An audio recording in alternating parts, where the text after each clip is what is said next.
Hello दोस्तों, मैं Nancy Phogat स्वागत करती हूं आप सबका हमारे YouTube channel mentor Nancy Phogat में। हमारी आज की कहानी का शीर्षक है सरपंच काकी।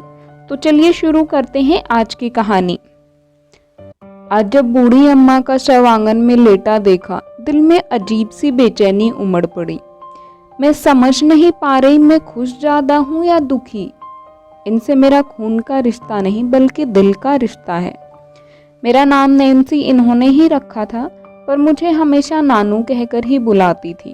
ये जो औरत अभी मिट्टी हुई पड़ी है ना, दुनिया जीतने का साहस रखती थी।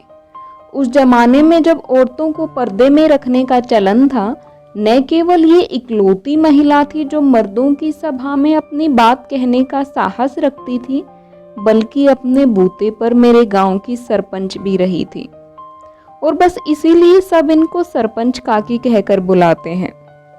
इनकी बहादुरी के किस्से कहानियां मैंने अपनी दादी से ही सुने हैं, क्योंकि मैंने तो जब से होश संभाला है, ये एक बेहद कमजोर और बुढ़ापे से भी बूढ़ी दयनीय औरत ही दिखी हैं। 3 कमरों के बड़े घर में अकेली रहती थी। उम्र 100 के करीब होगी। खाना बना नहीं पाती थी तो सुबह टहलते हुए धीरे धीरे मेरे घर आ जाती। मेरी दादी इनकी बहुत इज्जत करती हैं, इसलिए जब तक ये पहुंचती इनके लिए खाना तैयार करवा देती। वैसे तो हम सब बच्चों को फरमान होता, सरपंच काकी आने वाली हैं, पहले उनको खाना देना है, तुम सब तब तक बाहर खेलो। पर इनका रोज का नियम था ये कहना कि अरे मैं तो बनाकर खाकर आई हूँ, तुम लोगों से मिलने चली आती हूँ, पर अगर तुम जिद करते हो तो एक रोटी खा ही लेती हूँ। और हम सब बच्चे कानाफूसी में सरपंच काकी के डायलॉग साथ साथ दोहराते और हंसकर मजाक बनाते। पर मेरी दादी ये बात समझती थी कि जिस औरत के सामने गांव के मर्द तक झुककर चलते थे, आज वक्त के इस मोड़ पर भी वो अपनी शान का झूठा भरम ही सही, पर सिर ऊंचा रखने की कोशिश कर रही हैं। शाम को उनको खाना देकर आने की जिम्मेदारी मेरी और मेरी बहन की थी। सच कहूँ तो मुझे ये काम के जैसा कभी नहीं लगा। मुझे गली में दोस्तों के साथ खेलने से ज़्यादा मज़ा सरपंच काकी की बातें सुनने में आता। कितनी आत्मीयता से पास बैठाकर सिर पर हाथ फिराते हुए जिंदगी के किस्से सुनाती। जाने कितनी बार मैं इनके बचपन तक की दुनिया में घूम आई थी। जब 1918 में हर तरफ महामारी फैली, गांव के गांव खाली हो रहे थे, तब वो मात्र 5 बरस की ही तो थी। 8 भाई बहनों, चाचा ताऊ, इतने बड़े परिवार में दुर्भाग्य या सौभाग्य से वो इकलौती जिंदा बच गई थी। हर तरफ हालात बहुत दयनीय थे। काकी जब भी अपने बचपन में जाती तो याद करके रो देती। कैसे वो छोटी बच्ची 3 दिन तक अपनी माँ के शव को कुत्तों से बचाती रही थी। उस बच्ची को तो यही लग रहा था कि माँ सोकर उठ जाएंगी तो खाना देंगी। उस दिन अगर जमींदार जी डॉक्टरों की टीम के साथ दौरे पर नहीं निकले होते तो आदमखोर कुत्ते उस बच्ची को नोच ही डालते। गांव के जमींदार भले मानुस थे जो उन्हें संभाला, दवा पानी दिया, समाज में लड़ने की हिम्मत दी और फिर ब्याह कर विदा हो अपनी उम्र से 13 साल बड़े लड़के के साथ 8 साल की उम्र में सरपंच काकी मेरे गांव आ पहुंची। 3 साल जमींदार जी के साथ साये की तरह रही थी तो काकी की बातों में वो रुतबा आ गया था। यहाँ आकर सास ने भी अपनी बेटी की तरह संभाला, बेटे की तरह छूट दी और बस सरपंच काकी मायके से हमेशा के लिए नाता खत्म कर हमारे ही गांव की होकर रह गई थी। कभी जिक्र उठता तो कहती, नाता रखने को वहां कौन सा मेरा अपना परिवार बैठा है। जमींदार जी के जाते ही मिट्टी से बंधन ही छूट गया। अब तो यही मेरा गांव है। 14 की उम्र में काकी एक बेटे की मां बन गई, पर होनी ने अभी अपने रंग पूरी तरह दिखाए ही कब थे। अभी तो और प्रहार होने बाकी थे। बेटे के जन्म के 6 माह बाद ही पति आंदोलन के वक्त हुई लाठीबाजी में चल बसे और फिर 1 साल बाद ही माँ जैसी सास का साया भी सर से उठ गया। कहते हैं वक्त के घाव जितने बड़े होते हैं, लड़ने की हिम्मत भी इंसान में उतनी ही ज्यादा आ जाती है। सरपंच काकी ने घर के मर्दों वाले काम भी अपने सिर ले लिए थे। हल जोतना, खेती करना, पशु संभालना, सब काम खुद ही करती।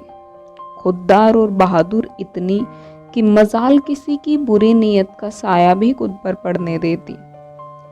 कोई आदमी अपने मर्दानगी की झूठी धौंस अपनी पत्नी पर दिखाकर हाथ उठाता तो काकी उसकी अक्ल ठिकाने लगा आती। अच्छे बुरे वक्त में लोगों के काम आती तो सराहने वाले लोग भी कम नहीं थे। कहते हैं एक बार हरकू चमार के बेटे को जंगल से लकड़ियां बीनते हुए तेंदुए ने दबोच लिया था। पास में ही खेत सींच रही काकी अकेली लाठी लेकर भिड़ने चली गई थी। शायद तेंदुआ भी मात्र शक्ति के किए इस अचानक प्रहार से सकपकाकर भाग गया था। उस घटना में काकी ने अपनी 2 उंगलियां खो दी थी। जब हम पूछते काकी उंगलियां कहाँ गई, तो हंसकर कहती जंगली बिल्ली से हरकू के बिटवा को छुड़वाने में गिरवी रखाई हूँ। उसके बाद तो काकी की हिम्मत और लाठी का सिक्का ऐसा जमा कि उस वक्त गैर जनाना समझे जाने वाली जगह भी काकी चली जाए तो किसी की टोकने की हिम्मत न हो। गुजरते वक्त के साथ जब औरतों के अधिकारों की बात होने लगी और सरपंच पद के लिए महिला आरक्षित सीट पर जब काकी ने पर्चा भरा तो हार के डर से खुद चौधरी साहब ने अपनी बीवी का पर्चा उठवा लिया था। पर गांव दुनिया संभालते संभालते शायद काकी अपना घर बचाना भूल गई, या फिर शायद परिवार के नाम पर इकलौता बेटा ही साथ बचा था और लाड़ दुलार में सारी अच्छी बुरी गलतियों पर पर्दा डालते रहने का नतीजा ये हुआ कि काकी का बेटा श्रवण अपने नाम के विपरीत ही निकला। बेटे को पढ़ा लिखा कर काकी बड़ा अफसर बनाना चाहती थी और उसे पढ़ने दिल्ली भेजा था। वहीं मेम ढूंढकर काकी को बिना बताए उसने शादी कर ली और वहीं का हो गया। दुनिया जमाने के सामने काकी फिर भी अपने बेटे की ही तरफदारी करती, कहती क्या ही रखा है आजकल गांव की मिट्टी में धूल होने के सिवा। उसी ने भेजा है उसे वहीं रहने ताकि बड़े लोगों में उठना बैठना रहे। सबके सामने भले काकी बेटे के नाम पर सेखी बघारती, पर मेरी दादी के सामने अकेले में रो पड़ती। बिमला ऐसी भी औलादें होती हैं क्या जो अपनी ही जनने वाली को अकेला छोड़ दे। पेट काट काट कर बड़ा आदमी बनाया था उसे। जिन बड़े लोगों की महफिल में वो मुझे माँ कहकर बुलाने में भी शर्म महसूस करता है, पता होता तो कभी न भेजती उन लोगों के बीच। काकी के श्रवण कुमार की सोसाइटी में काकी मिलने गई तो नौकरानी कहकर मिलवाना काकी को भीतर तक तोड़ गया था। उसके बाद कभी पलटकर बेटे के घर जाने की हिम्मत नहीं की और काकी एक बार फिर बिना परिवार की रह गई थी। मेरी दादी पर जाने काकी के कौन से गुप्त एहसान थे कि एक परिवार ना होकर भी दादी उन्हें परिवार के बड़े सदस्य जितना सम्मान देती और जितना बन पड़ता काकी के लिए करती। कालचक्र अपनी गति से काकी की उम्र के लोगों को बारी बारी अपनी आगोश में ले रहा था और काकी अकेली अपने बेटे की याद में बुढ़ापे का दंश झेले जा रही थी। धीरे धीरे मेरा बचपन भी पीछे छूट गया था। जब पढ़ने में गांव से दूर गई तो काकी ने अपना इकलौता गहना, अपनी सोने की बुंदियां मुझे तोहफे में दे दिया था। मना किया तो बोली श्रवण तो बेगाना हो गया है, तुझ में ही मुझे अपनी बेटी पोती का अपनापन मिला है, रख ले नानू, आशीर्वाद समझकर रख ले, क्या पता तेरी शादी तक तो राम का बुलावा आ जाए। भाव विभोर होकर मैं काकी से लिपट गई थी। अब रोज रोज काकी से मिलना छूट गया था, पर मैं जब भी गांव जाती मुझे अब भी उनकी वही पुरानी बातें सुनकर जिंदगी का सामना खुलकर करने की प्रेरणा मिलती। माँ बता रही थी कल काकी का श्रवण बेटा आया था।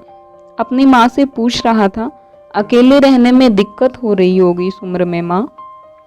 एक बार को काकी का सीना खुशी से फूल गया कि देख बिमला, मेरा बेटा है, ऐसे कैसे कब तक खून का रंग पानी रहता, अकेले परेशान होते देख मुझे लेने आया है। काकी मन ही मन सबको अलविदा कहकर दिल्ली जाने की कल्पना में खो गई थी। पर शायद काकी अपने ही बेटे के मन की था नहीं समझ पाई। श्रवण बोला, जब बिमला चाची के घर खाना खाती हो तो उधर ही रुक भी जाना, चाची मना नहीं करेंगी। क्यों बिमला चाची, रख लोगे ना, आपका भी उधर मन लगा रहेगा। और फिर माँ, आपके दिन ही कितने बचे हैं, मुझे कभी गांव में आना नहीं है, घर के भाव अच्छे लग रहे हैं तो सोच रहा हूँ इन पैसों को कहीं बड़ी जगह इन्वेस्ट कर दूं। सही में काकी का बेटा आज बड़ा आदमी बन गया है, बहुत बड़ी बड़ी बातें कर रहा है। इस उम्र में उनके आत्मसम्मान पर शायद ये आखिरी प्रहार होना बाकी था। किसी जन्म की कुछ तो सजा बाकी रही होगी जो आज पूरी हो गई थी। खुददार काकी अपने घर से विदा होने से पहले संसार से विदा हो गई। चेहरे पर अब भी मुस्कुराहट है, जैसे जमाने को धोखा दे रही हूँ कि नहीं, इसमें मेरे श्रवण का दोष नहीं है। वो तो मैंने ही कहा था मेरे जाने का वक्त हो गया है, ये घर यहाँ किस काम आएगा। काकी के अकेलेपन और बुढ़ापे की पीड़ा का श्रवण ने अच्छा हल निकाल दिया है। काकी बहुत याद आएंगी, पर कम से कम उन्हें बुढ़ापे में अपने खुद के परिवार के लिए तड़पते देख जी तो नहीं जलेगा। ये थी हमारी आज की कहानी। अगर पसंद आई हो तो लाइक करें। मिलते हैं अगले वीडियो में, तब तक के लिए बाय, टेक केयर।